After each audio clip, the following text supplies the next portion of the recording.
I don't know if you know this, but I really like Pokemon. And if you can't read the title, let me tell you, in this video, I'll be ranking all the Pokemon games from worst to best. What the title didn't tell you, however, was that I won't be ranking all of the Pokemon games. Let me explain. I can only rank games that I've played, so the first 3 generations are automatically disqualified. Second, I won't rank Diamond and Pearl, because they're just not worth talking about. Thirdly, I won't be ranking Sword and Shield, because at the time of writing this video, they are not complete games. And, obviously, I'll only be talking about main series games, so no Mystery Dungeons, or Pokemon Colosseums, or XD's, Gales of Darknesses. Now that the rules are laid out, I don't want to hear any but what about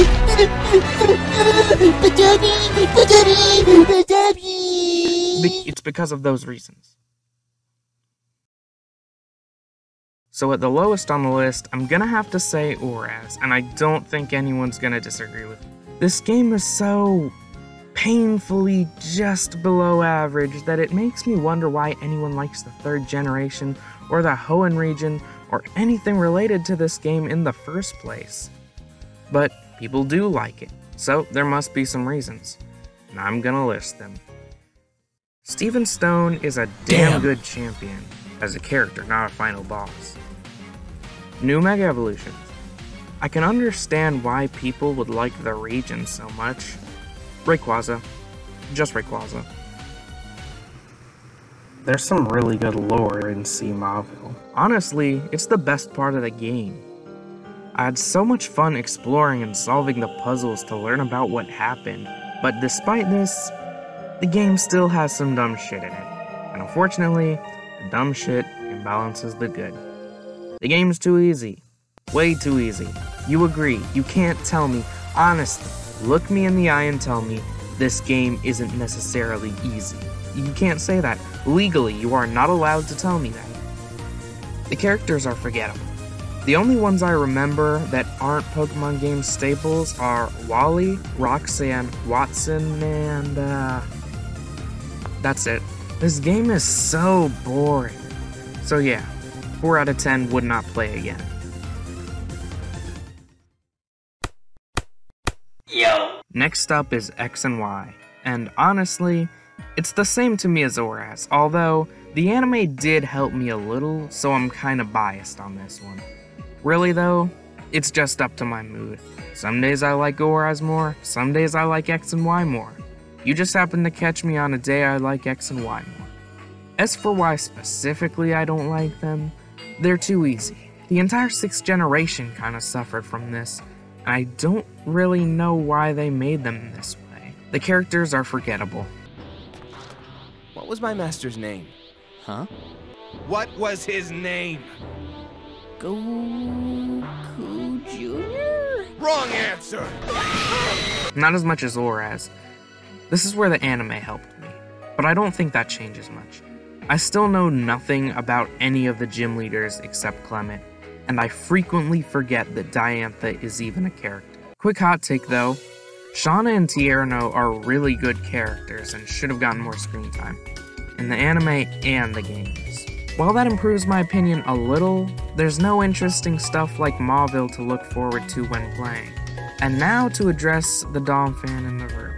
Get it? I said a Pokemon instead of an animal. There were so many loose threads. The Lumiose Ghost Girl, the Killude train station notes, Zygarde. I'm still waiting for Pokemon Z to release, Game Freak.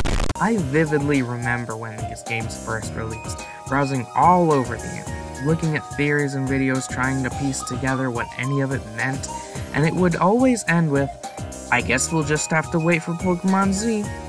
Where is my Pokemon Z, Game Freak? It kinda left a bad taste in my mouth. 4 out of 10, not better than Oraz. Guys, now we get into the good games. Sun and Moon changed the game when they came out. Remember everything I said about Oraz and X and Y? Keep all that in mind while I talk about these. Sun and Moon had a story. Not a first for the Pokemon games, but the last games with a story were Black and White too. So it had been a good few years since we'd gotten one. And guys, it was a good story. So many characters, and they're all unique, likable, and hateable in different ways. And the Pokemon? Yeah, I'm finally talking about the Pokemon in a Pokemon game. But honestly, the ones added in these games were nothing to... Okay, maybe there were a few bad ones, but Salazzle, Decidueye, Como, Mudsdale, Solgaleo, Lunala, and Necrozma, and Alolan forms. All these racks give me a boner. I'm too hard. So you think you got me, huh? Well, nothing's gonna stop my army of rats. Yeah! Rats, we're rats. We're the rats. We pray at night, we stalk at night. We're the rats. I'm the giant rat that makes all of the rules. Let's see what kind of trouble we can get ourselves into. As for the bad stuff, I guess the music isn't all that good. But even then, Sword and Shield's unfinished SoundCloud remixes of itself taught me how to appreciate Sun and Moon. 7 out of 10, these games are great. But what if I told you they got better? Heart Gold and Soul Silver are overrated. I know you probably think it's the best Pokemon game ever made, or it's one of the best games of all time, or something just as stupid. Well, I'm here to tell you you're wrong. A lot of people seem to think these games are twice as good as any other game because it had 2 regions, when that's not how it was. Kanto was pretty bare bones. It was a post-game, and the post-game story always falls just a little short of the main. That's just how it is, and because of this, the game's pretty fast-paced. Bruh. Like, really fast. I think you first challenged the Pokemon League at about level 40. That's a little embarrassing. Ooh, that's kind of small. Yikes. But that's just the negatives. These games are still great. I thoroughly enjoyed Silver's character arc, and Neo Team Rocket wasn't that bad. And these games still have that signature Gen 4 charm. 8 out of 10, they suck. So remember what I said about story for Sun and Moon? Yeah, this game has that too. Most people will tell you that this is where Pokemon started really caring about their story. And they're right, but I'd say they kinda dipped their toes in the water with the 4th generation. But don't worry, I'll get to that. I remembered a lot of people hating on these games when they came out. However, I disagree. And I just don't entirely understand. Luckily now, people are starting to come around and realize just how good these games really are. Common arguments made against these games include trash Pokemon. I hate Garbodor. Back in my day, we had trash, but it was better because it was purple. And that's pretty much it. I genuinely couldn't find any better arguments than that. They were so angry about Garbodor and Vanillish that it kinda took over the conversation. They saw these Pokemon and said Gen 5 Pokemon were terrible and looked weird. And truth is, yes, Gen 5 Pokemon are noticeably different from every other Pokemon game. Boy! But that doesn't mean they're bad. In fact, I'd go as far as to say Just looks like someone made it last second on Monday morning. a lot of these Pokemon are good. Great, even. 8 out of 10. These games are good, you guys are just mean. Okay, some might disagree with me on this one, but those people are just looking at it all wrong. Imagine all the good things I said about Sun and Moon, but better. The game is more visually appealing, the Ultra Recon Squad flips the story on its head, and that's both good and bad. On one hand, you don't get the touching moment at the end with Lillian losing me, but you can always go back and play Sun and Moon if you like that better. And that dome fusion with the Ultra Beast was replaced with arguably the hardest Pokemon fight in the games up to that point. Look at these fucking stats! You think this is funny? In a cosmic sort of way, yes. Well, Mr. Funny Man, is this how you get your sick kicks? What? It's just an ordinary Krabby. Oh my goodness! Not to mention the music.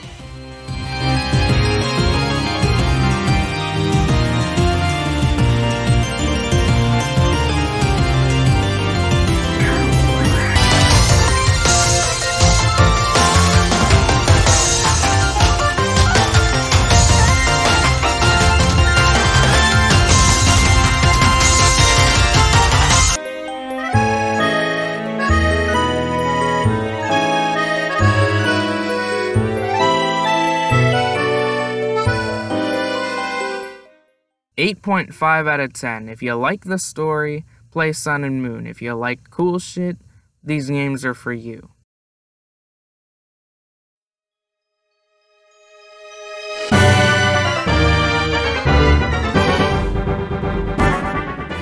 I love these games. They are so good. Yeah, black and white were cool, but they were, I don't know, just a bit lacking. These games fix that right up. These games are some of my favorite in the series. The story flows perfectly from one point to the next. Hugh is the best Pokemon rival ever. Colress is an amazing villain. Actually, can we take a second to talk about him? Colress in this game isn't really your villain. He's Hugh's villain. They are diametrically opposed. Hugh values friendship above all else and wears his heart on his sleeve, while Colress is scientific. He doesn't stop to think for a second that friendship may be the key to the power he's looking for, and he has no emotions to speak of. Even their names mean opposites. Hugh, Colress, Colorless. And that scene where Hugh saves his sister's Liepard only to realize it's evolved and doesn't recognize him, just sits there, and there's no music in this scene, making it that much more powerful. There's so much more to talk about, like the music. I know I say this for every one of them, but come on, dude.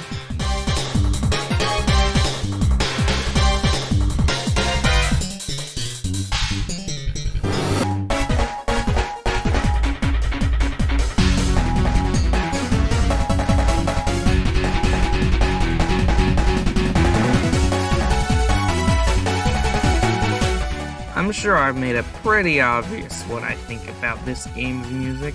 9 out of 10, better than it has any right being, and I love that. Pokemon Platinum is the best game I've ever played. Go into the comments and argue with me, I don't care.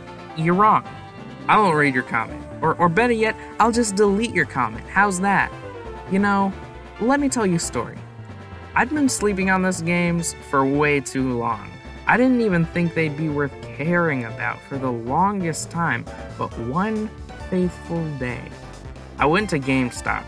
They didn't have Pokemon Z, and still don't. I'm not gonna stop complaining about this. Give me my... So my mom told me I could pick another game. So I looked in the pre-owned games cabinet and I saw Pokemon Platinum. Close enough. I thought to myself as I took the game home and didn't play it for 10 years. But when I did, from the moment I booted up the game, I said, oh yeah, this is the best game I'm gonna play for a long time. Barry is the Pokemon rival, like the standard. Yeah, Blue and Silver are good and I love them, but they're a bit too mean. They're less rivals and more like straight up enemies. Plus, I kind of feel bad for beating them up because they have no parents. Cynthia is the best Pokemon champion. She's basically your cool big sister who you can just talk to sometimes. Even Barry knows it. Also, she's been the champion for as long as anyone can remember. And if you've even heard her name before, you know exactly why. I like this new generation of music.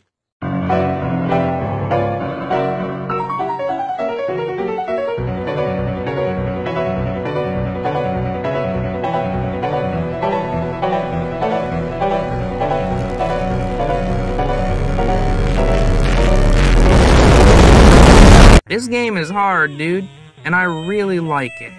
I'd go as far as to say this is the hardest Pokemon game I've ever played.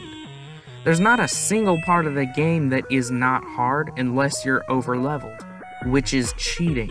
Unless you're playing for the story, in which case I totally understand. The story is great. It's honestly amazing how they can turn Team Galactic from a loosely tied together group of fumbling idiots to a terrorist organization. And like always, the music.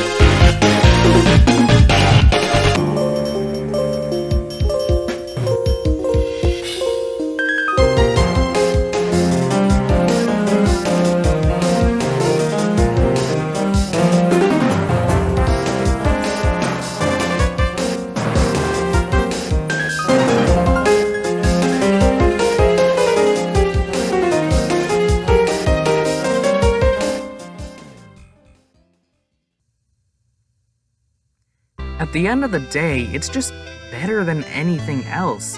If you disagree, it's probably just because you haven't played Platinum. And I do mean Platinum. If you played Diamond or Pearl, that doesn't count, because Platinum is a completely different experience, and anyone who has played the game can tell you that. And if you have played it and still don't like it, I'm afraid you're just beyond saving. 10 out of 10, best game ever made.